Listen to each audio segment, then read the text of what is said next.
What if I told you there's a way to grow crops on the same field for 300 years straight, and with each passing year the soil doesn't get poorer, it gets richer?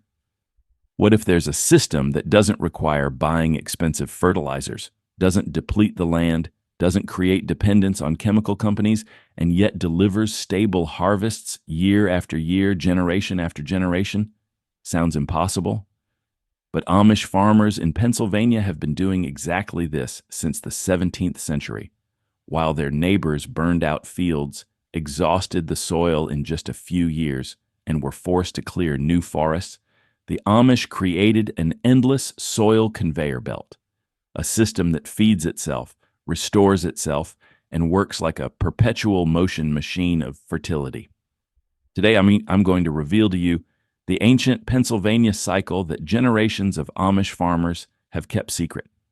We'll talk about 4 crops that, rotating in strict sequence, transform depleted land into black gold.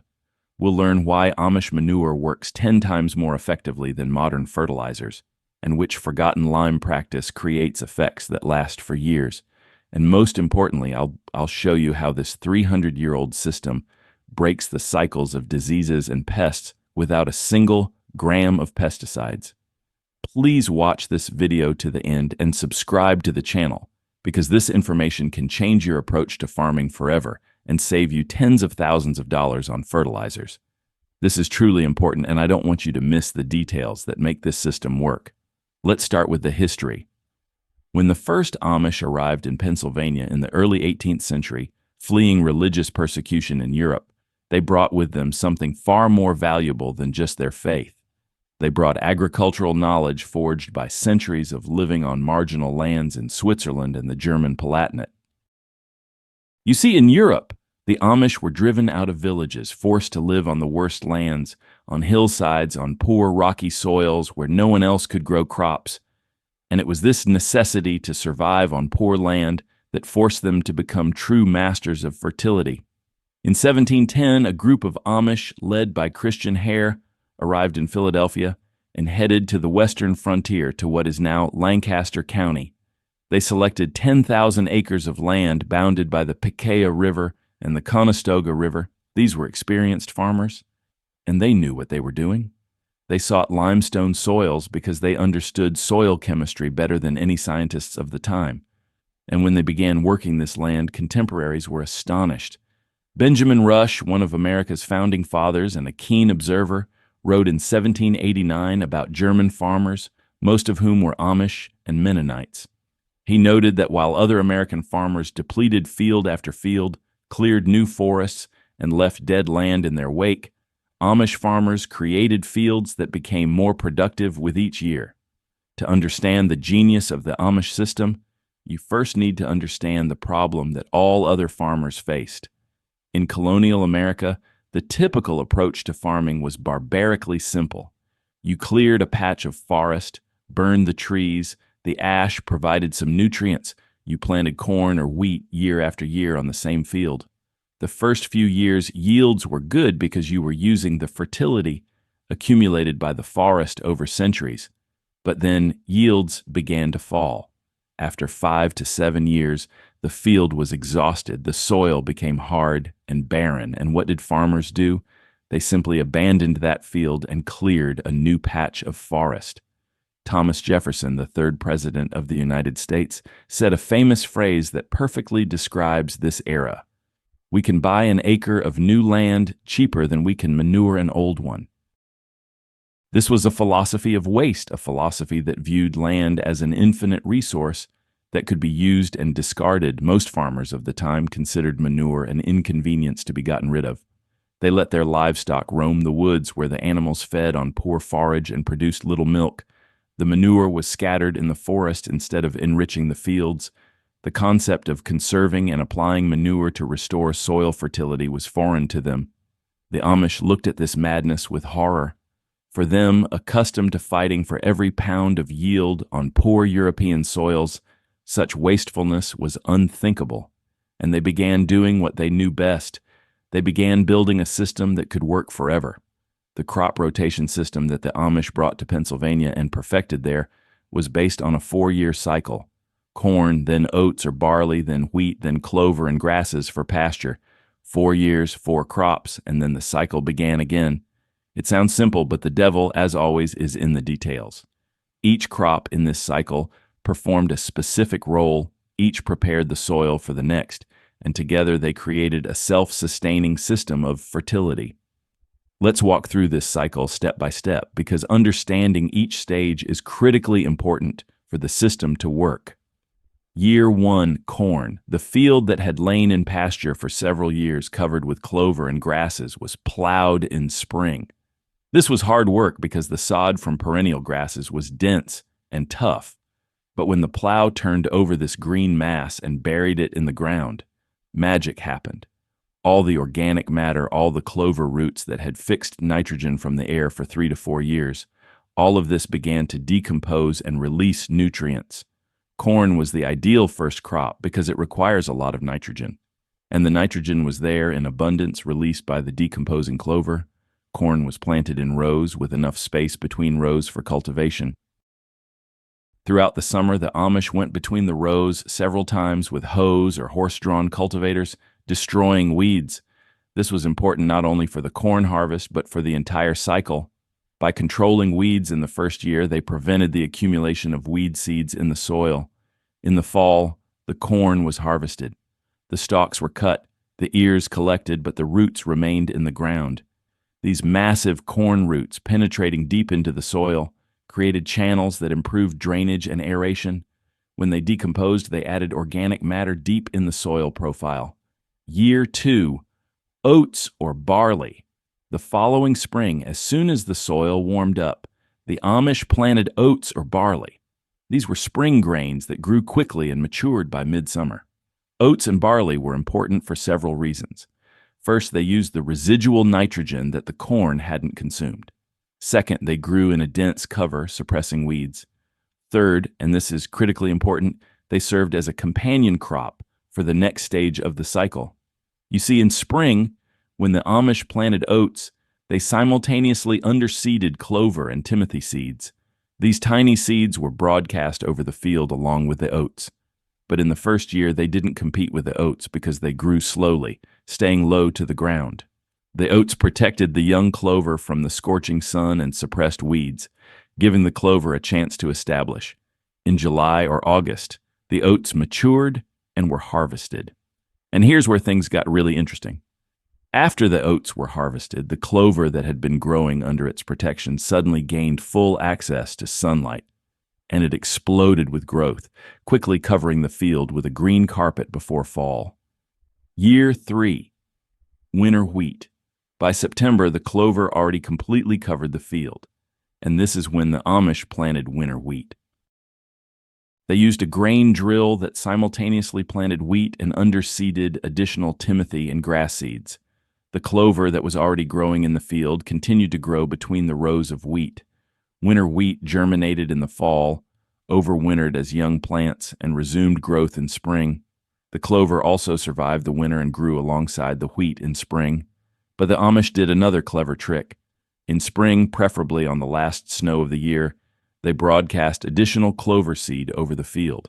The snowmelt helped the seeds penetrate the soil, and by the time the wheat matured in July, there was a thick cover of clover growing beneath it.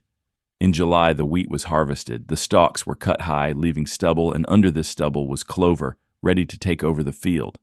And for the next 3 to 4 years, this field remained in clover and grasses, used as pasture and a source of hay.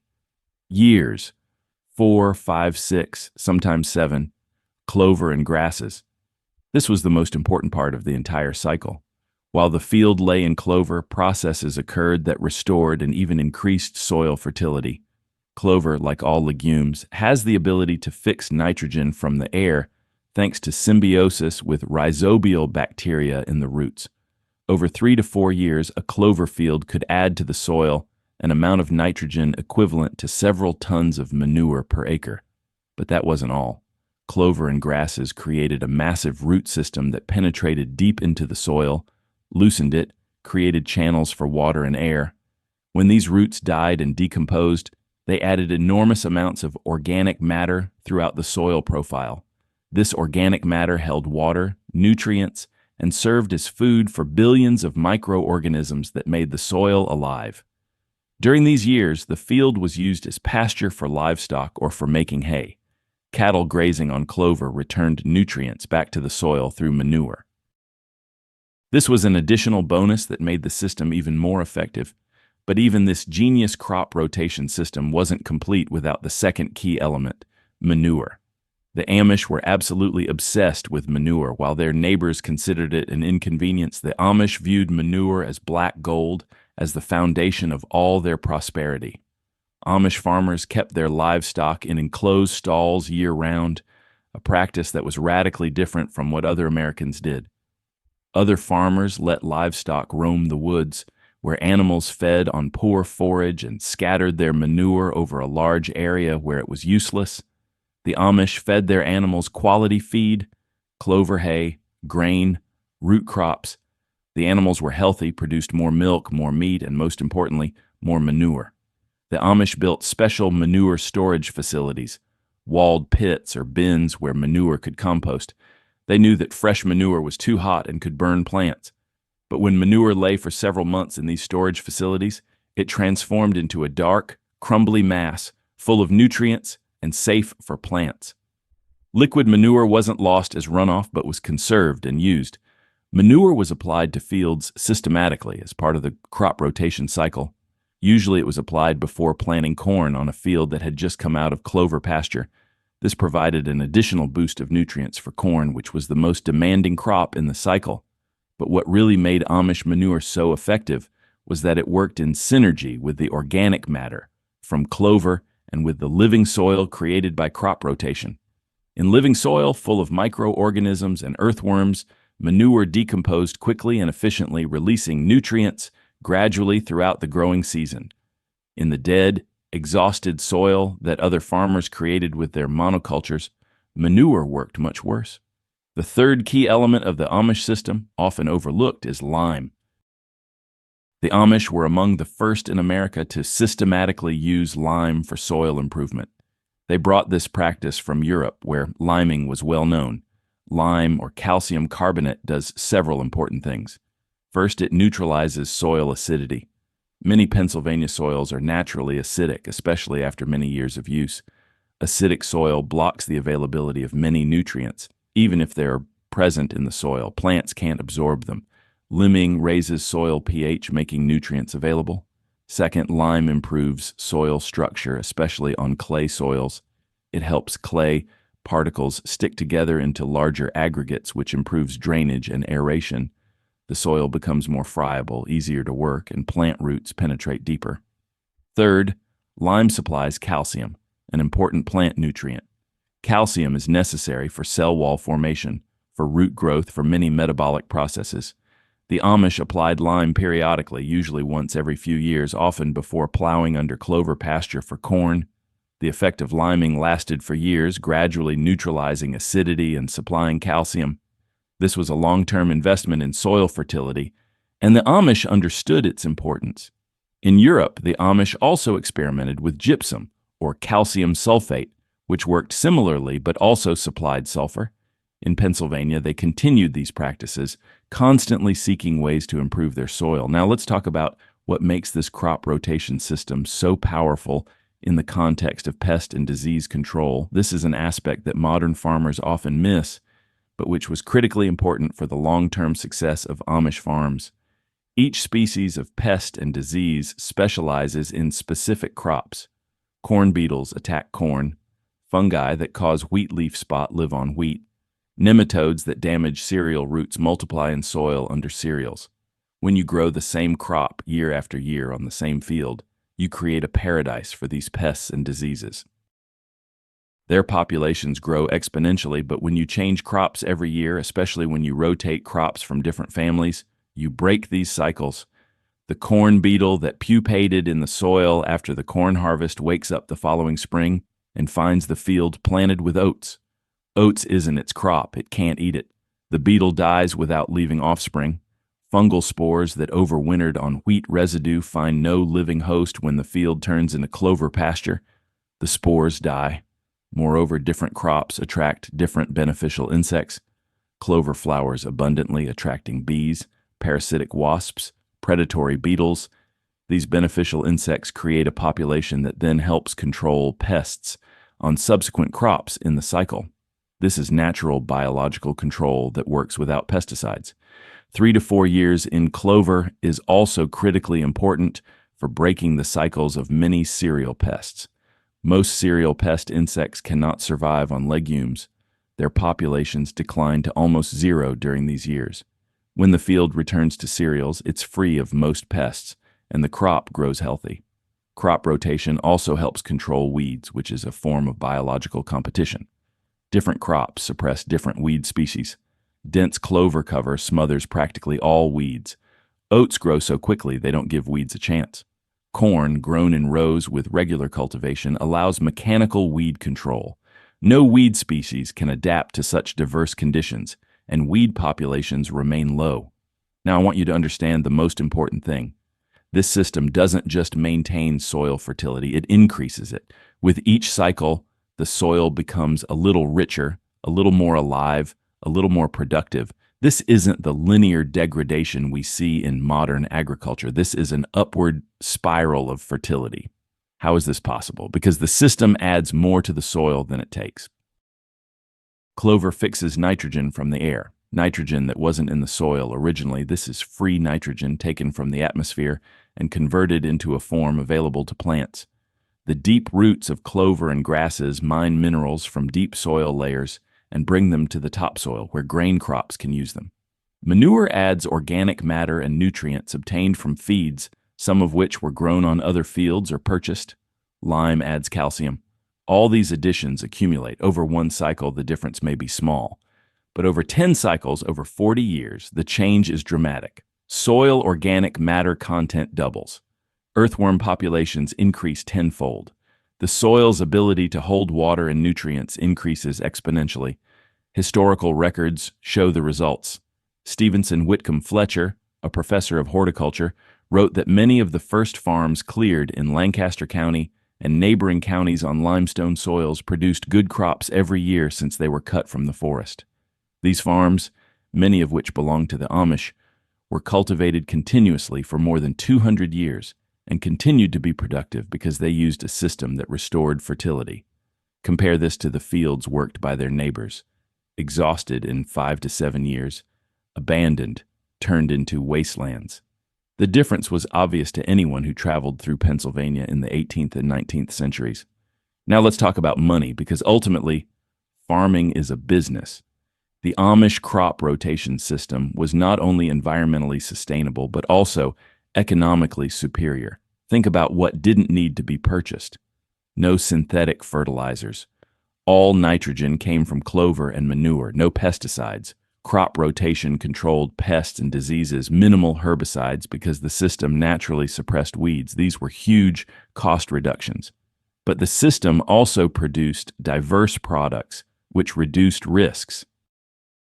In one year, corn might suffer, but wheat was good. In another year, grain harvests might be poor, but clover gave excellent hay. Dairy cattle fed on clover produced milk, butter, and cheese for sale. Surplus grain was sold at markets in Philadelphia and Lancaster. This was a diversified, resilient farm economy. Moreover, the system used family labor rather than hired workers. All generations of the family participated in farm work. Children helped with planting, weeding, harvesting. Grandparents tended gardens and processed products. This reduced cash expenses and strengthened family bonds. Studies showed that the Amish were significantly wealthier than their neighbors. In 1782, although the Amish made up only a quarter of Lancaster's population, nearly 60% of wealthy Germans paying more than 40 pounds in taxes were Amish. This was a direct result of their superior farming methods. Now, in the 21st century, we face a crisis in agriculture. Soils are degrading worldwide, organic matter is disappearing, erosion is carrying away topsoil. Dependence on synthetic fertilizers and pesticides creates a vicious circle where soil becomes increasingly dead and requires ever more chemicals. The cost of these chemicals is rising. Farm profitability is falling, And here we are rediscovering what the Amish knew 300 years ago. Crop rotation works. Not the 2-year corn-soy rotation that most modern farmers practice, which is barely better than monoculture, but real, long, diverse crop rotation with legumes, with perennial grasses, with integration of livestock. Modern research confirms what the Amish knew intuitively.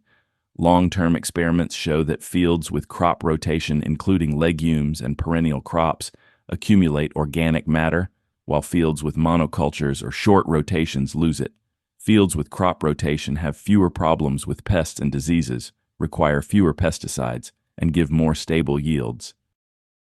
Moreover, research shows that long rotations with perennial phases are economically competitive with intensive short rotations, especially when all costs are considered, including fertilizers, pesticides, and soil degradation. Farms with integrated crop and livestock production using manure and pastures are more profitable and sustainable than specialized grain or livestock farms. The Amish never abandoned their system. While the rest of America rushed into the arms of industrial agriculture in the 20th century, the Amish continued practicing what had worked for centuries. And today, when you drive through Lancaster County, you see the healthiest, most productive fields in Pennsylvania.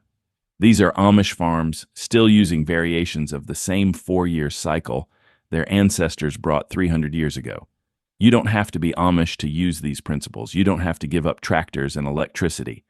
But you do need to understand the fundamental principles that make the system work. Principle 1, rotate crops from different families. Don't plant cereals after cereals.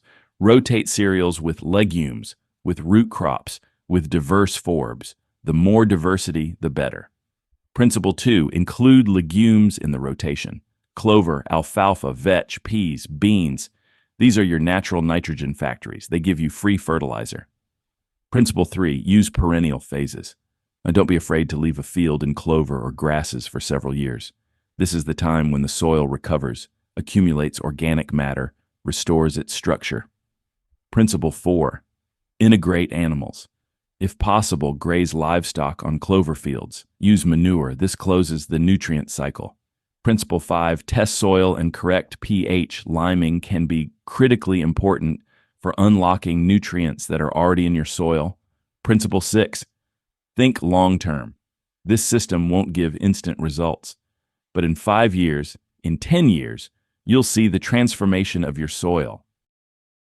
And this transformation will be permanent. The Amish crop rotation system is not a relic of the past. It's a time-tested technology that works just as well today as it did 300 years ago. It's a system that creates fertility instead of depleting it. That works with nature instead of fighting against it. That saves money instead of creating dependence on expensive chemicals. Corn, oats, wheat, clover, 4 crops plus manure plus lime. And patience. That's all you need to create an endless soil conveyor belt, a system that can feed generations, that makes soil richer with each year, that transforms agriculture from a battle with nature into a partnership with it. The Amish proved it works. Their farms in Pennsylvania have been cultivated continuously since the early 18th century and continue to be productive. Some of these fields have yielded 300 harvests and have become richer than when they were first plowed. This isn't theory, this is fact, documented by centuries of practice. And now, when modern agriculture has reached its limits, when soils are dying, when the cost of chemicals becomes unbearable, when farmers worldwide are looking for a way out, the old Amish cycle offers a solution, not as nostalgia, not as a return to a primitive past, but as a wise, proven, working system that can save our soils and our future. Thank you for watching to the end. If this information was useful to you, please subscribe to the channel and share this video with other farmers. This knowledge is too important to lose. The Amish preserved it for us over 3 centuries. Now it's our turn to learn from them and pass this wisdom forward. The land that feeds us deserves our care, and the Amish have shown us how to do it right.